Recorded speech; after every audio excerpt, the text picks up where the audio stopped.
uma outra coisa é que o conto, ele pode ser uma alegoria, ele pode ser lúdico, mas em nenhum momento ele é ingênuo, até porque tudo aquilo que nos é trazido através dos contos reflete, sim, alguns temas existenciais, e se a gente não resolveu tais temas, a gente pode ser auxiliado, né? Já citei aqui alguns dos colimadores, ou seja, aqueles que recolheram os contos na sua vertente oral e passou então para o código escrito.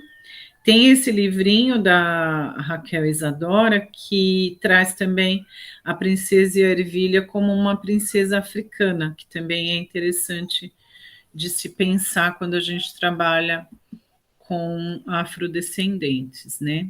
Quando a gente pensa justamente nesses utensílios, o que eles favorecem, né?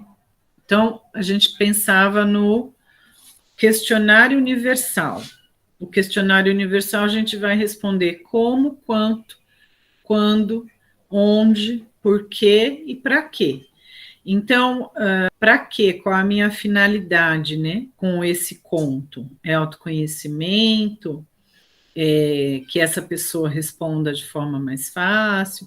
Simplesmente encontrar uma conexão com essa pessoa que me procura, seja ela criança, adolescente ou adulto. Com adolescentes a gente trabalha bastante as três plumas, e eu estou colocando algum material, algumas ideias sobre isso no meu Instagram, que é profissional, não é leigo, não é pessoal, e tem às vezes umas pitadinhas de pessoal, mas ele é justamente para favorecer o olhar de vocês, a leitura de vocês, né? Quem sabe ali, como eu li as obras completas do Freud em 5 anos, quem sabe ali vocês leem Bruno Bettelheim inteiro através de alguns conteúdos que eu vou colocando, né? O que acontece quando a gente pensa no favorecimento do conto? A gente vai pensar justamente que ele é uma metodologia, a gente tem um módulo do Safra dizendo contos que os contos curam, né? Então a gente vai também abordar com qual intensidade ou frequência eu vou contar um conto, ou essa pessoa recorre a ele. Por quê? Porque na mesa, no divã ou no chão do psicanalista, do psicopedagogo, do arte-terapeuta, há de haver uma coleção, né? Por exemplo, aqui é o cantinho do Petit Perrault.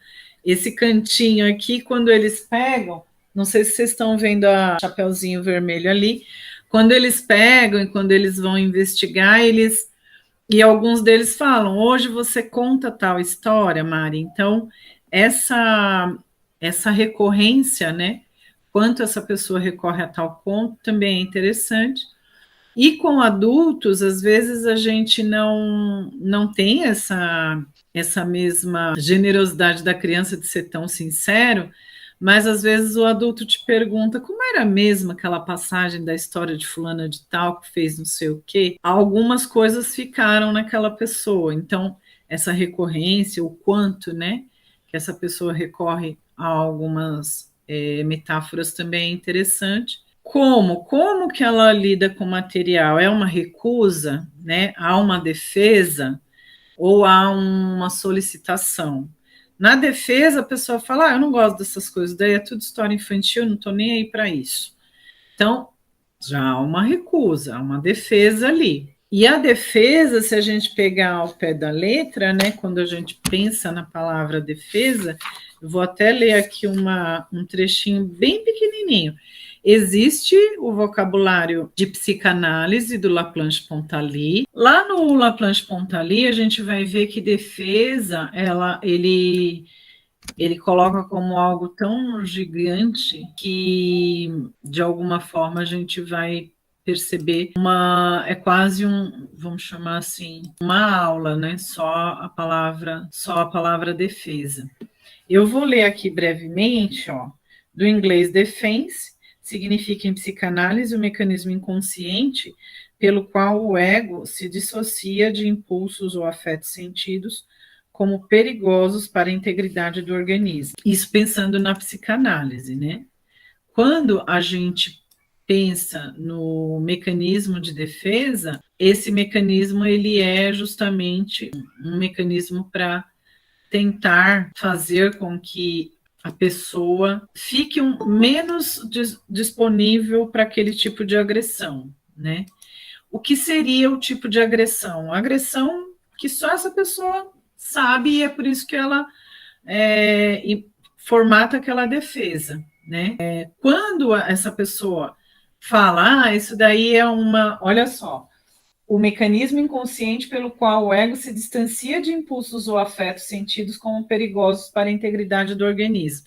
Se eu acho que determinado conto fragiliza uma parte de mim, eu posso repudiar tal conto. Assim como se eu acho que determinada pessoa potencializa ou fragiliza algo em mim, eu vou detonar essa pessoa. O que que acontece? A defesa, ela, às vezes você não vai conseguir da primeira vez já.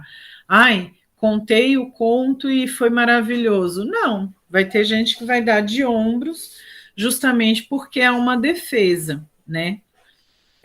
Uma defesa é dar de ombros, uma defesa é dizer que não gosta, que não quer mais aquilo. Claro que existe a possibilidade de você retomar em outro momento, é por isso que Freud vai dizer na análise terminável e interminável que às vezes a pessoa pode ir embora, mas em breve ela pode voltar, porque na verdade ir embora pode ser uma defesa, tá?